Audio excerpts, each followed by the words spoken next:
Welcome to my mom kitchen blog. তো আজকের মা নিয়ে চলে এসেছে জাপানিজদের জনপ্রিয় খাবার নিয়ে, যেটা খুবই টেস্টি হতে যাচ্ছে আর খুবই মজাদার হতে যাচ্ছে।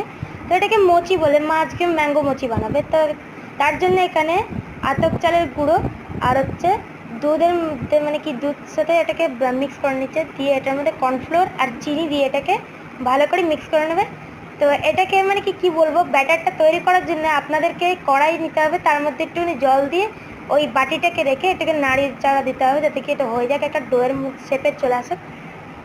তো এটার জন্য গ্লুটেন রাইস লাগে। তো মা এখানে আতপ চাল দিয়ে বানাবে, খুবই ইজি রেসিপি, কেন কি গ্লুটেন রাইসটা সব জায়গায় পাওয়া যায় না, ওই জন্য মা এখানে ইজি ট্রিক দিয়ে বানাবে। তো মা ওখানে বাটার দিয়ে ওটাকে মিক্স করে দিয়ে এখানে মোচি সে দিয়ে দিতে হবে, আর ওখানে আমটাকে পিল করে নিয়েছিল। তো ওখানে সুগার পাউডারও মা নিয়েছে ওটার সাথে কোট করার জন্য। তো এবারে যেই ডোটা আছে সেটা একটা গোল শেপে নিয়ে ওটাকে একটুখানি হাতের সাহায্যে একটুখানি বড় করে নিতে হবে।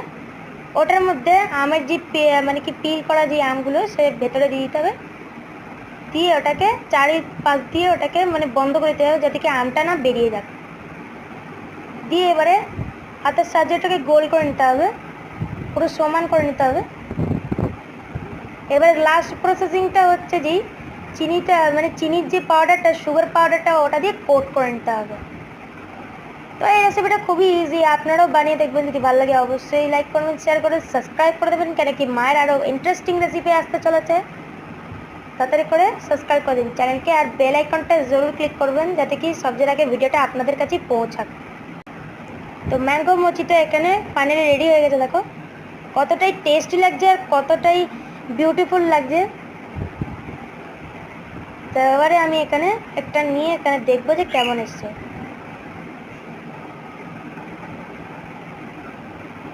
তো দেখো কতটা গামি হয়েছে। দেখো, যদি ভালো লাগে অবশ্যই সাবস্ক্রাইব করে দেবেন, লাইক করে দেবেন। আজকের মতো এইটুকুনি, দেখা হচ্ছে কালকে নতুন একটা রেসিপি নিয়ে। তো সবাইকে বাই বাই।